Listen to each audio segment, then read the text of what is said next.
So actually, I just want to start with a story. Dr. Wells came to Blackberry, back then RIM, about 10, 12 years ago.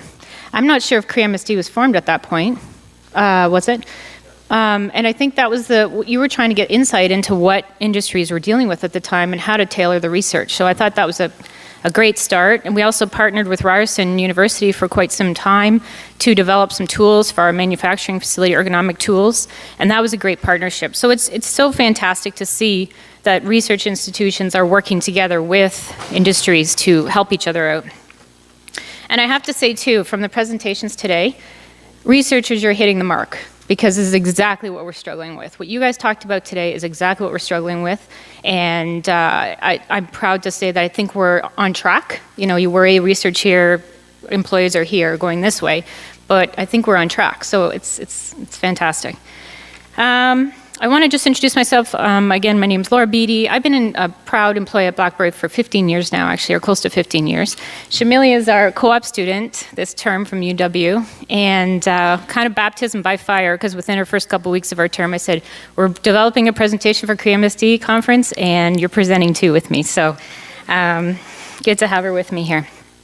So in terms of an overview, what we'll be talking about today, and I know we have to be conscious of time here, but so I'll just give you a quick overview of Blackberry. I'm sure most of you know about Blackberry. I'm also going to be talking about where we started about close to 15 years ago, how we evolved, and where we're heading. So I'm sure many of you know we expanded. We went through exponential growth at one point, and then we've been contracting the company and changing direction of the business. So I'll just talk about some of the challenges that we faced because of that. And then the opportunities for CRE-MSD, for the research, and where we need help, as Scott mentioned too, where we need help as industries. So Blackberry, I actually have a YouTube video. I'm not going to show you because of time, but I'll just tell you quickly that we are just under 5,000 employees globally now. We have just announced ourselves last week, actually formally, as a software security company. We are going to continue to have Blackberries. We're just not going to manufacture them in-house anymore. Sorry to say we're not going to be giving out Blackberries at the end of our session. Would have liked to. But anyway, we've acquired a lot of companies, smaller companies over the last couple of years to be able to offer cross-platform solutions for our customers, mobility solutions. And really our target market, even though individual consumers are still important to us, our target market is enterprises and the institutions that really need security on their handheld devices. So banks, healthcare industries, governments, military, and so on. So where we started. Truly, about 15 years ago, I came on board. It was a team of 2 of us, and I was hired because of my ergonomic background. And really, it was all about how do you get the worker to be comfortable while sitting. It was all about sitting. And when I came on board, I thought, you know what, I have to. There's only one of me right now looking after global employees. Let's incorporate ergonomics into new hire orientations right off the bat so that people can set up their workstations properly. So we started with that. I did some more self-serving checklists, audit checklists, things that people, send them the checklist. It's not rocket science, but put your workstation together, and just let me know if you're having a problem. So it's very reactive. We just did ergonomic assessments based on requests. Usually people were already having problems because they don't ask for it if they're not. And purchases were reactive. When you needed an accessory, a new chair, it was based on those assessments and those complaints. We had no protocols globally. We had no guidelines globally, internally, and no analysis happening. So we weren't tracking anything. The only thing we were tracking at this point was injuries. So we were noticing MSDs were our top risk. We had manufacturing going on, so it was top there. We had office workers, and it was top injury there. So what we did is we started kind of planting the seed with our facilities groups and our building construction engineering groups, and said we need some adjustability in these desks. Everything was fixed, and we just need to incorporate some adjustability. So we were trying to go for the gold standard, and they said, all right, let's just put some keyboard cutouts in the desks. And that was a big win at the time, keyboard cutouts. So, but the seed was planted, and it was growing. So next, Blackberry goes through a rapid growth phase. Hundreds of employees coming in every week, new hires. So we recruited. We recruited Ergonomics team, and they were focused purely on, these were our specialists, and they were focused on the ergonomics of the company. And I have to give credit to my colleagues here, Kelly Hogan, Don Patton, Katie Salmon, many of you know these people, Tim Annett.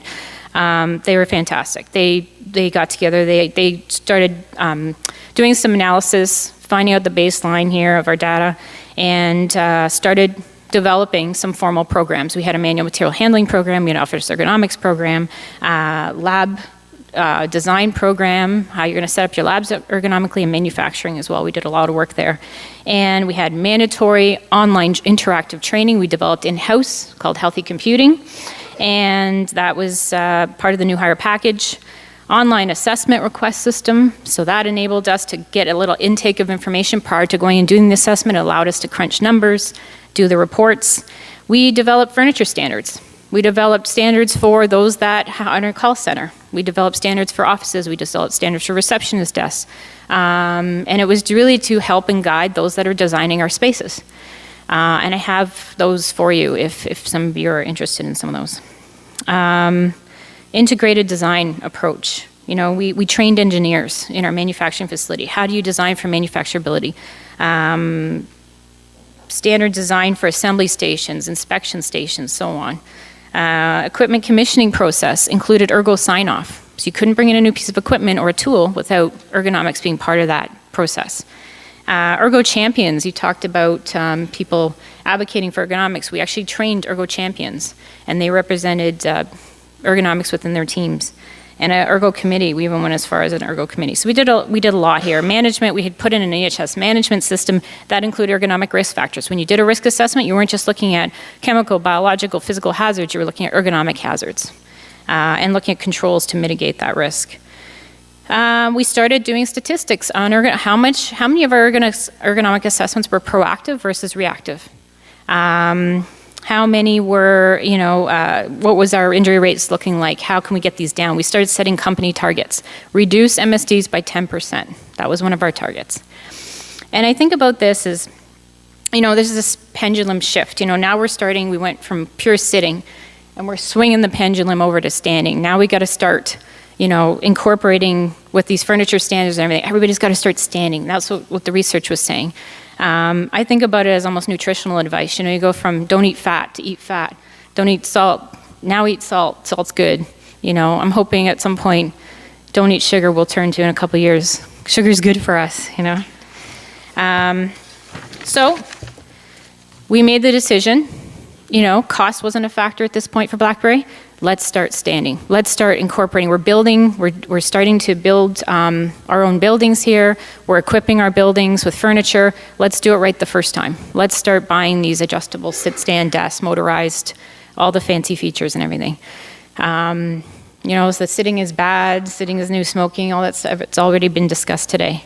So cost was not an issue. We're designing our own buildings, do it right the first time mentality.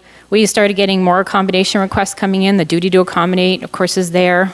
These requests were coming in, new employees were coming in.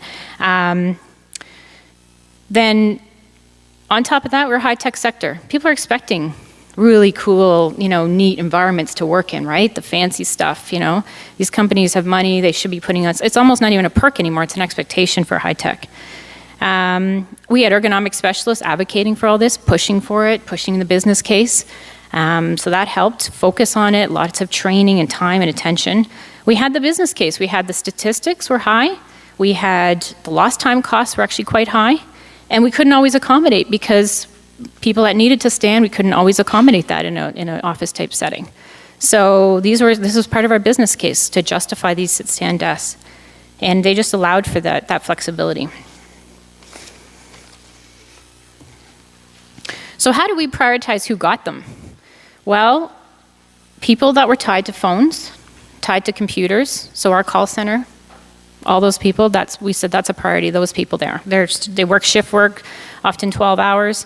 Our monitoring centers, so network operations centers, security operations center, all these people that are kind of staring at these screens, again, 12 hours, can't leave necessarily. These are the people that we prioritize for getting these stations. And of course, those requiring accommodation. So then you have a person in an office with non-adjustables, and you're putting in a height adjustable for the person that needs it. So now you've got the attention of others. Why does that person get it? Why can't I get it? So you start to get that snowball effect too. So this is, options. So in terms of our options for standing, we did put in about 20% of our offices were then equipped with sit-stand, motorized desks. The programmable ones where you have a setting for sitting, a setting for standing, and the whole thing moves up and down. We put these in 20% of our offices, and our manufacturing and repair, most of those got them. The rest, of course, still had the remaining keyboard cutouts. And then globally, unfortunately, in some regions, they're not as advanced as we are here in thinking about this stuff. So very fixed, old-fashioned chairs, desks. So we're still struggling with some of those too. And then these add-on mount desks, we're starting to use, but not too much at this point, because we had a lot of people with these sit stands, so we didn't need to worry about those too much. Here's examples of some different workstations I just mentioned. So you have the keyboard cutouts there. You can see, though, there's a limitation with those. If you're shorter, you can raise that up and use it actually as a standing if you're a shorter person, but you're still having to do something with your monitor. You have a gentleman here using the motorized desks, so the programmable ones. Still, again, needing some monitor accessories to raise his monitor is still not high enough, as you can see. But again, definitely a huge improvement. And then this is our desk mount ones that we use internally right now. And actually, and we'll talk about actually the usage of those and the trends that we're seeing with those ones. So was it working? All these interventions, were they working? Yes, they were. We met our target of reducing MSDs by 10% at that time. We saw a reduction of claims and manufacturing costs. We saw a reduction of reported discomfort symptoms in the office. Again, but could we say it's because of the sit-stand? No. It has to be attributed to multiple factors. These programs that we had in place, the training, the attention, and possibly the ability to sit-stand. Employees responded favorably through focus groups and conversations. Employees that had them, that just got them, love them. Definitely increase in morale, some well-being there. And we're seeing higher usage rates with them initially. The novelty, the training, the attention, something they didn't have, now they have it. They were using them. Whenever you showed up at in these areas, I would say about 40% of the people were using them at one time. And that was pretty consistent. And it definitely made ergonomic assessments easier to do too. When you went to do an assessment and they had that desk, you're pretty much done in 5 minutes, changing everything. You didn't have to go order things and have corrective actions afterwards left with them. So where are we today? We're in what we call right-sizing mode. So we, of course, we've been through 5 tough years, I'd say. The handheld market got very competitive. We realized we can't have all our eggs in one basket, so we've been reinventing the company, changing its direction, new leadership. With that comes cost reductions and resource restrictions. So we went from a team of 60 actually in health and safety globally to 4 today. We started closing a lot of our buildings, selling off a lot of our real estate, moving employees, consolidating employees. So we lost a lot of our sit stands in those buildings. We had purchased them, but we left them with the building. There wasn't an appetite to deconstruct them and move them to other spaces. There's cost associated with that. The use of the add-ons increased. So we're now about $700 approximately for an add-on. We're starting to spend the money for those. And so those costs are increasing because we don't have as many motorized desks. No longer are they tied to the job design, because now we're moving employees to spaces where some now have had them and are losing them. So we can't always ensure that call center people are getting them and other people who need them are getting them, because we're just moving employees all over the place. Leasing, we're starting to lease more spaces. Often you take what you get when you lease a space. We have a lot of Regis buildings, and you just get what you get. And you're putting up with the furniture that's already coming with that building. So again, people have had them are losing them, and that causes a problem. We had a surplus of ergonomic accessories, some of these add-ons with people leaving. What do you do with those? How do you redeploy those, prioritizing those that get them? So we had to start up, we had to prioritize based on medical accommodation. We needed to ask for a doctor's note to get a sit-stand workstation. that's what the point we got to.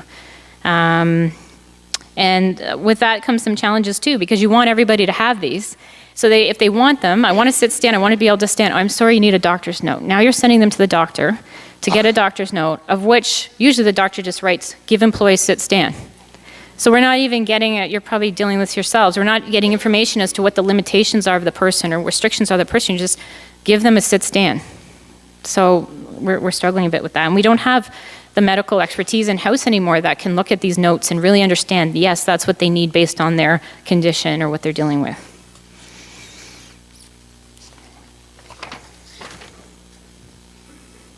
So Shamily is now going to talk about the current today use of the sit-stand workstations. Okay, so we wanted to see exactly how many people at Blackberry are using their sit-stands at one time. So we went out to one of our buildings and we monitored them at different times of the day. So in the morning, at lunchtime, and near the end of the workday. And we only found out that less than 5% of that entire building were using their sit-stands. And we realized that this is because they're busy. So they're not really thinking about adjusting their sit-stands or even using them with all the company changes that are going on, and also with less team members on their team with more work to do. Also, lack of education, such as they don't know how to adjust them, they don't know what to do with them, they don't even know the benefits of using them, so they're not going to use them. So this also adds on to the part that they're not aware of how that incorporates into the movement or incorporates movement into the workday. And as we were walking around, we were talking to some of the employees, and we noticed that some of them don't adjust their tables or they're using them incorrectly, and we asked them why. And one of them told us that the wires were too short or they were pulling other things, so that was such a big inconvenience to them that they didn't want to use them at all. Another co-op student, we saw him like this, and we found that so awkward, so we fixed it for him, but basically his monitor drivers were not installed, so he's like, I'm not using them. So, but those that were standing, they used them pretty efficiently, so they either had discomfort or a medical condition. Those that went through the process to get a medical note, they know that they need it. They know it has much more value to them than those that are just handed to them. And they're also aware of the research surrounding movement in the workday. So one of the employees that we talked to, they told us about a book they read that talked about how incorporating movement into the workday was important. That's why he uses his sit-stand desks. They're also active, health-conscious people, so they don't just see incorporating movement into the workday as a separate part of their life. It's a holistic view for them, so they want to keep active in all parts of their life. So one employee actually told us how he walks to the second floor to use the bathroom, and just so he can walk around. So these are just examples of some of the employees that we caught using the sit-stand desks. The first one was pretty unique just because he brought in that chair himself. He told us that putting his leg up actually alleviated some pressure for him, and using that chair actually forces him to stand up because it's kind of uncomfortable at times as well. So the other two employees, they're just frequent users of the sit-stands. They're also really tall, so they find it much more comfortable for them. The one that told us about the book is actually the last one. So there has been a steady increase in ergonomic assessments in the last year and a half, and we noticed that as ergonomic assessments are increasing, so is the need for sit-stand desks. And that can be contributed to several factors, such as one, there are a lot of people moving buildings, and if they did have a sit-stand desk before, they want it at their new place, so they're going to ask for it. Two, there are less people on teams doing more work, which means they're working more hours, which means they want to be comfortable or even start incorporating movement into the day, so they're going to ask for it. Three, they're more comfortable talking to the EHS team about their discomfort and pretty much any concerns about their workstations. And also when they see other people working with these stations, they want it as well. So they're going to start asking for it. So we have been, so those that do have it, they love it. They don't want to give it up at all, even when their temporary accommodations are over. So we do constantly analyze who needs them and the standards, and to see if they need to be changed. It's amazing when you go and you speak to these people and you just have a conversation. And as soon as you start that conversation, so much comes out because it's such a personal thing for them. And they have questions and comments and suggestions and opinions. So what is this, what are we recognizing as a company here? We're recognizing the fact that we need to change the way we work. You know, the research is saying it. We're seeing trends internally of employees doing different things, creative things. You know, there's no longer the extreme of sitting, no longer the extreme of standing. So how do we change the way we work and think about working? We found this gentleman here on the far left. He had a Bluetooth headset on, and he says all his calls he takes standing. And he kind of walks around and paces a bit. Walking meetings. I've incorporated walking meetings with my team at times when it's convenient to do so, weather-wise. You look at just, you know, somebody else had these there's pictures in their presentation as well. We've gotten a lot of letters saying person due to hypermobility issues needs a bike at their desk. So as an employer, what do you do with that? You know, if you start putting in a stationary bike in one area, it's going to create a lot of attention, and does this person need that, and will it help? But just thinking about how we're working, how can we, you know, change our postures throughout the day and still be productive? So that's the challenge. So now we're thinking movement. It's not all about sitting, and it's not all about standing, it's movement. And don't get hypnotized by my swinging pendulum there.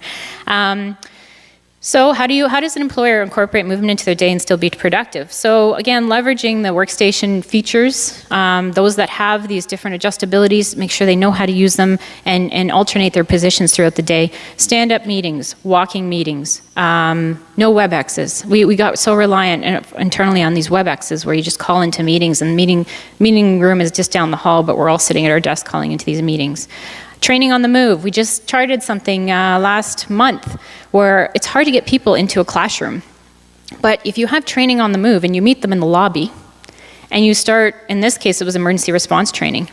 So we move them through the building to show them features of the building and you know, where they would meet in the event of, you know, for a shelter in place, where they would meet when they evacuate, and things like that. So we actually walk them through as we're training them, and it's amazing how many people showed up for that. Gambas, I don't know if it's Japanese or Korean, the gamba, go out and see. So go out and show people stuff. Have them touch it and feel it, and it just sinks in. Walks at lunch, of course, these are walks around the floors, people going to different floors for different coffees and washrooms, great cultural change, paradigm shift. Stand up to collaborate. You know, have your meetings standing up. You know, collaboration stations. Design those into your workspaces. Dedicated rooms for alternative working, stretching, or exercising. We have spirituality rooms or wellness rooms in our place. Many people use them for prayer, but they're great for those that want to go stretch and do some movement exercises and things like that. If you want to have some treadmill desks or bike desks, you might want to put them in these dedicated rooms, and people can just go and book them at certain times. So where are we heading at Blackberry? In knowing all this, and now today what I hear with the research, which is supporting it, we're starting to join the movement campaign, and we're going to do some education sessions. And it's obvious, as Dr. Robertson said, you have to keep it top of mind. You can't just educate like we did years ago and leave it and expect people are still doing it. They get busy, they get distracted. So we're going to generate some office competitions. Visual cues, just put up even join the movement logos. And when people say, oh yeah, right, I'm supposed to stand, I'm supposed to sit, I'm supposed to move. Engaging the business unit leaders, the ones that have decision-making capabilities, cost center management, ergo advocates. Take those that are standing and have them talk to the rest of their group as to why they stand during their day and how they incorporate movement, and then let them hear from their peers. We're going to train our committees. We did so years ago, but it's time again to train our committees and make them advocates too within their own, be able to do assessments as well. Again, desk drops, articles, keeping it very visual and just a reminder constantly. Office blitzes. So go through, we're going to take a couple of us, Shamily, we're going to bring her, and we're going to just do ergonomic assessments on the fly. Because we just find so many people are working in weird positions and they're not even thinking about it. We found a lady the other day that was hunched over, and she was on the phone and she was typing hunched over, and she had a motorized desk.